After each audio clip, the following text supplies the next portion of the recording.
Alors que les affrontements se poursuivent entre l'armée et les paramilitaires au Soudan, l'ONU a une fois de plus condamné vendredi les actes de violence envers les civils, affirmant qu'ils atteignent un niveau de mal absolu. L'organisation fait état de violences sexuelles, de disparitions arbitraires mais s'inquiète aussi d'attaques basées sur l'appartenance ethnique dans la région du Darfour.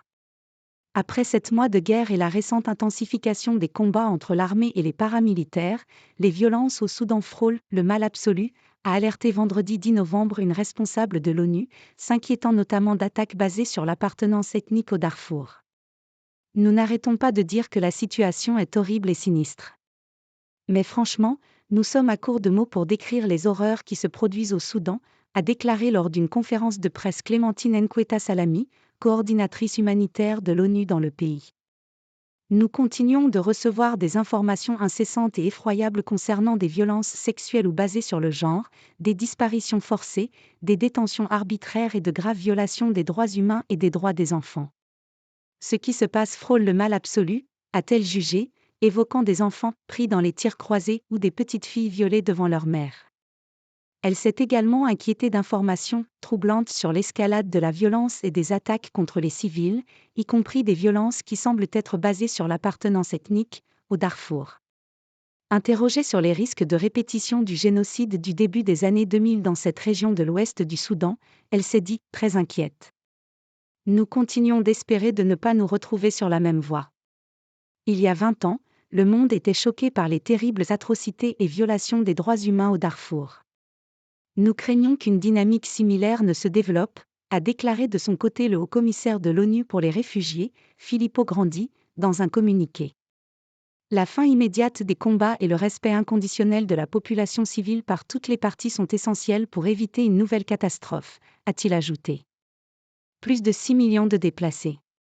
Selon le HCR, ces derniers jours, plus de 800 personnes auraient été tuées par des groupes armés à Ardamata, au Darfour Ouest, une zone jusqu'ici moins touchée par le conflit.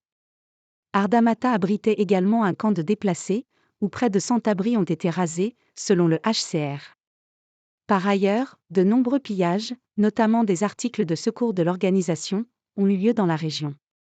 Le HCR s'est dit profondément alarmé par les informations faisant état de violences sexuelles, de tortures, d'assassinats arbitraires, de civils extorqués et de groupes ethniques ciblés, ainsi que par des informations selon lesquelles des milliers de personnes déplacées ont dû fuir un camp à El Geneina.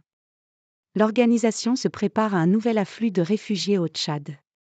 Déjà, indique-t-elle, ceux qui ont réussi à fuir les frontières arrivent en grand nombre, précisant que plus de 8000 personnes ont fui vers le Tchad voisin rien qu'au cours de la semaine dernière, un chiffre probablement sous-estimé en raison des difficultés d'enregistrement des nouveaux arrivants. Déclenchée le 15 avril, la guerre entre le chef de l'armée, le général Abdel Fattah al-Burhan, et les forces de soutien rapide, FSR, paramilitaires, du général Mohamed Hamdan Daglo, a fait plus de 9000 morts, selon une estimation de l'ONG Armed Conflict Location et Event Data Project, ACLED, considérée comme très largement sous-estimée. Elle a aussi détruit la plupart des infrastructures et déplacé plus de 4,8 millions de personnes à l'intérieur du Soudan et 1,2 million vers les pays voisins, selon le HCR. Avec AFP.